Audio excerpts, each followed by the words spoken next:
नमस्कार दोस्तों, स्वागत है आपका स्टेनो गुरु यूट्यूब चैनल में। दोस्तों आज की वीडियो हम लोग प्रैक्टिस करने वाले हैं 90 शब्द प्रति मिनट की स्पीड से डिक्टेशन। जो लोग एसएससी स्टेनोग्राफर का स्किल टेस्ट देने जा रहे हो या आरएसएमएसएसबी की तैयारी कर रहे हो तो इसको जरूर प्रैक्टिस करिएगा, आपके लिए बेहद लाभकारी होगा। आने वाले सभी एग्जाम के लिए इंपॉर्टेंट रहेगा। रामधारी गुप्ता के खंडे का प्रश्न होगा जो कि एक्सरसाइज आपका 94-95 से होगा। तो उससे पहले दोस्तों डिक्टेशन में आए हुए कठिन शब्दों का हम लोग अभ्यास कर लेते हैं, जिससे आपको डिक्टेशन लिखने में और आसानी हो। दोस्तों ये जो आउटलाइन है ये ऋषि प्रणाली में है। अगर इसमें से आप आउटलाइन आपको अच्छी लगे तो आप अपनी डिक्टेशन में उसको प्रयोग कर सकते हैं। इसकी पूरी पीडीएफ अगर आपको चाहिए तो वीडियो के डिस्क्रिप्शन में लिंक दिया गया, वहाँ से डाउनलोड कर सकते हैं। पूरे 100 एक्सरसाइज के यहाँ पे पीडीएफ मिल जाएंगे। इसके अलावा दोस्तों अगर आप डेली डिक्टेशन चाहते हैं तो आप चाहें तो चैनल का मेंबरशिप ले सकते हैं, पेड ग्रुप को ज्वाइन कर सकते हैं। वीडियो पसंद आए तो वीडियो को लाइक कर देना और चैनल पर पहली बार आए तो सब्सक्राइब करके नोटिफिकेशन बेल ऑन करना, जिससे इंपॉर्टेंट वीडियो आपसे मिस ना हो। तो चलिए पहले आउटलाइन का अभ्यास कर लेते हैं। यहाँ पे देखिए, उस समय प्रशासन सम्मिलित सौभाग्य मानता हूँ कैंसर संस्थान स्थापना करने जा रहे हैं। आयुर्विज्ञान विद्यार्थियों गरीब से गरीब, बुरे से बुरा, व्यवहारिक चिकित्सा मिलता जाता है अधिक से अधिक, साथ साथ घातक यंत्र। संकट में हम चाहते हैं कि काम करते हैं, हो सकता है भयंकर नियंत्रण, विशेषकर आजकल आश्चर्य निर्धारित खलिहान व्यापारी जनवरी फरवरी खरीद कर निकालते, कृषि मंत्री समस्या सामना करना पड़ रहा है। बहुत सी किसानों, व्यापारी, कृषि मंत्रालय समर्थन करती हूँ। मैं यह भी कहना चाहती हूँ माननीय सदस्य सहानुभूति, मैं कहना चाहती हूँ कि कम से कम पंजाब के संबंध में मुझे यह कहना है,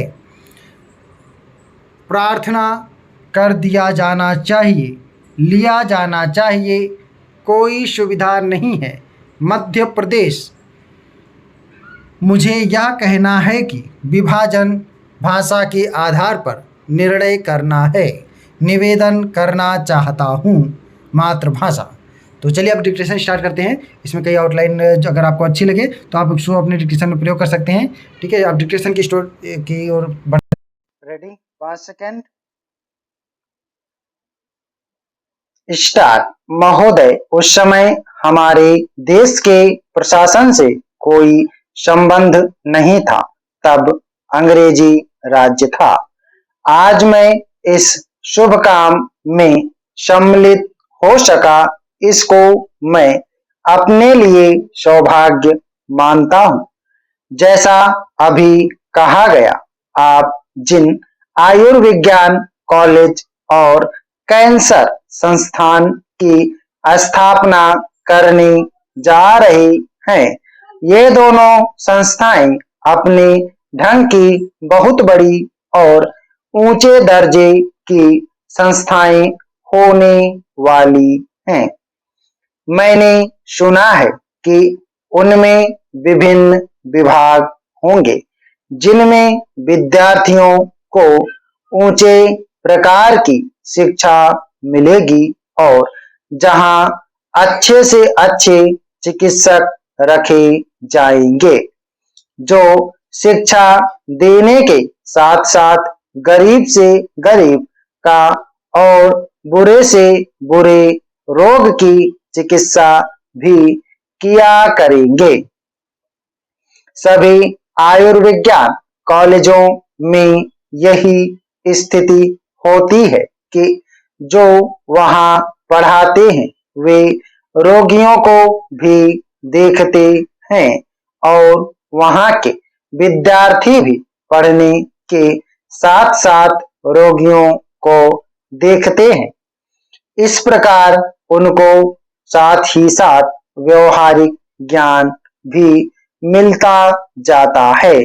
जिस संस्था में जितने अच्छे शिक्षक होंगे, उस संस्था से विद्यार्थी भी उतने ही अच्छे निकल सकते हैं। जहां जितनी अधिक सुविधा होगी, उन संस्थाओं से लोग अच्छे से अधिक से अधिक लाभ भी उठा सकते हैं। आजकल यह एक आश्चर्य की बात है, पर बात सही है कि संसार विज्ञान में बहुत प्रगति कर रहा है, विशेषकर औषध और चिकित्सा के संबंध में।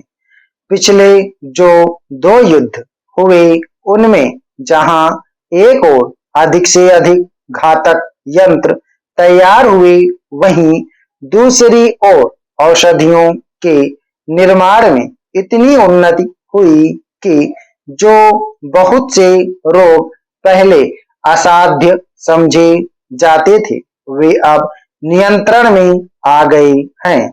इससे फल यह निकलता है कि विज्ञान की प्रगति में कोई दोष नहीं। इस प्रगति से जो जैसा लाभ उठाना चाहते हैं उठा सकते हैं। यह मनुष्य पर निर्भर है कि वह उस विद्या से लाभ उठाए या उसे हानिकारक बनाए। यह आश्चर्य और दुख की बात है कि जहां एक ओर इस विज्ञान द्वारा आज इतने लोगों को भयंकर से भयंकर रोगों से मुक्ति मिल रही है, वहां उसी विज्ञान द्वारा लोगों का जीवन संकटमय हो गया है।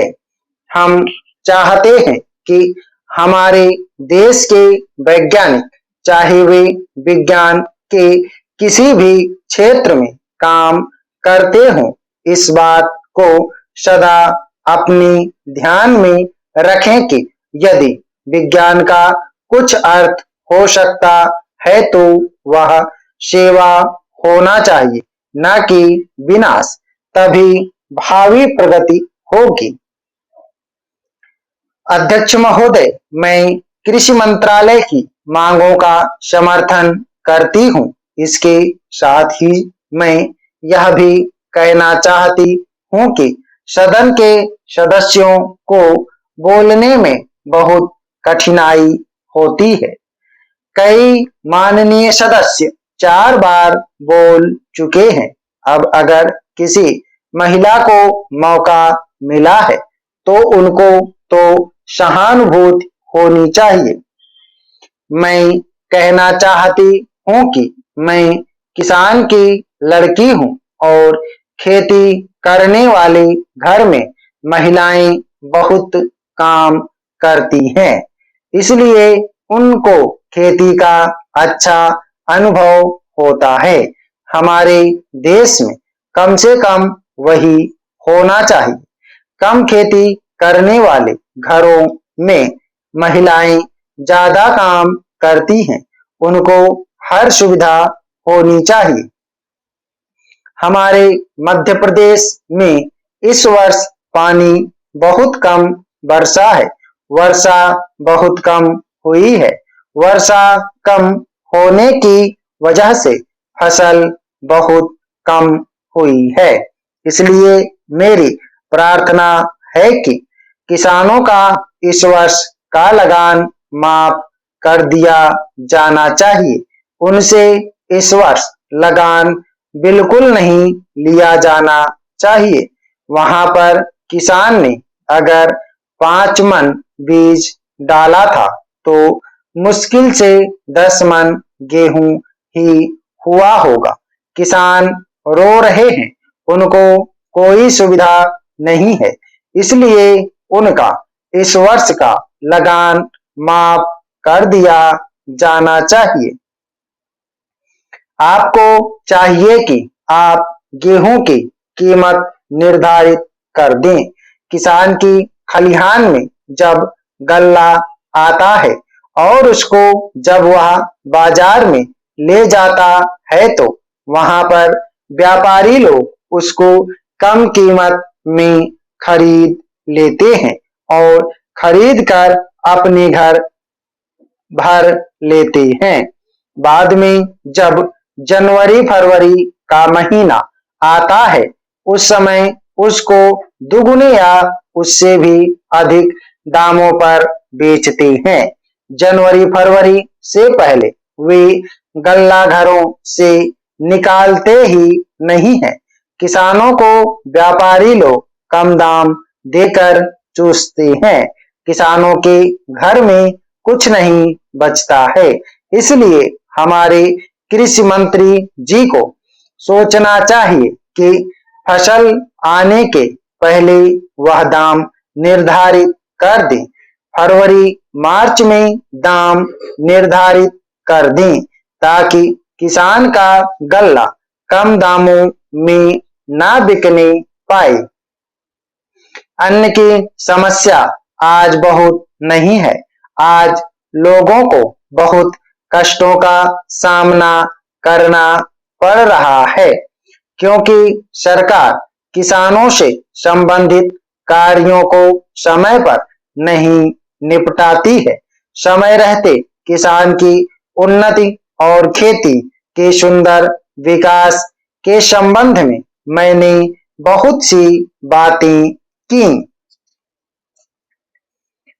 अध्यक्ष महोदय, राजस्थान में जनता को बड़ी कठिनाई है। वहां सूखा पड़ा हुआ है, मवेशी मर रहे हैं। ऐसे जो स्थान हैं वहां आपको कदम उठाने चाहिए। वहां लोगों को तथा मवेशियों को खाने के लिए देना चाहिए, उनकी सहायता करनी चाहिए। अगर आपने शहरों का ही ध्यान रखा और देहातों की समस्या व किसान की समस्या को हल नहीं किया तो भविष्य में बड़ा संकट पैदा हो सकता है। जब मैं अपने क्षेत्र में कार्य करने के लिए जाती हूँ तो जिन लोगों ने वोट दिया होता है और जिन्होंने नहीं भी दिया होता है, वे भी शिकायत करते हैं कि जब वोट का समय आता है तब तो आप कहती हैं कि लगान माफ होगा, गल्ला सस्ता होगा, गाय भैंस के लिए घास का प्रबंध होगा, लेकिन हो तो कुछ भी नहीं रहा है। अंग्रेजों से जब हमने राज प्राप्त किया था उस समय नारा लगाते थे कि लगान माफ होगा, नहरें खोदी जाएंगी, गाय भैंस के लिए घास का इंतजाम किया जाएगा, लेकिन कुछ नहीं हुआ। स्टॉप। ओके दोस्तों, आप लोग इसको प्रैक्टिस करिएगा। सभी लोग मैटर को प्रैक्टिस करेंगे। खंड 1 का मैटर है, बहुत सिंपल मैटर है, जरूर लिख लेंगे। जिनका 80 का स्पीड है वो भी लिख लेंगे। 90 शब्द प्रति मिनट की स्पीड से है, तो प्रैक्टिस जरूर करिएगा। और एक मैटर आपको डेली ट्रांसक्राइब करना है, 90 शब्द प्रति मिनट की स्पीड से है। उम्मीद है कि दोस्तों वीडियो आपको पसंद आया होगा, तो वीडियो को लाइक कर देना। और अगर अभी तक आपने हमारे चैनल को सब्सक्राइब नहीं किया तो प्लीज़ सब्सक्राइब करके नोटिफिकेशन बेल ऑन करना। और दोस्तों, अगर आप डेली डिस्कशन चाहते हैं तो आप चाहें तो चैनल का मेंबरशिप ले सकते हैं या हमारे पेड ग्रुप को ज्वाइन कर सकते हैं। अधिक जानकारी के लिए आप हमें मेल कर सकते हैं। हमारी मेल ID है studyforstenographer@gmail.com। अपना बहुमूल्य सुझाव हमें कमेंट बॉक्स में जरूर देना। वीडियो को पूरा देखने के लिए बहुत बहुत धन्यवाद। Thanks for watching. जय हिंद, जय भारत।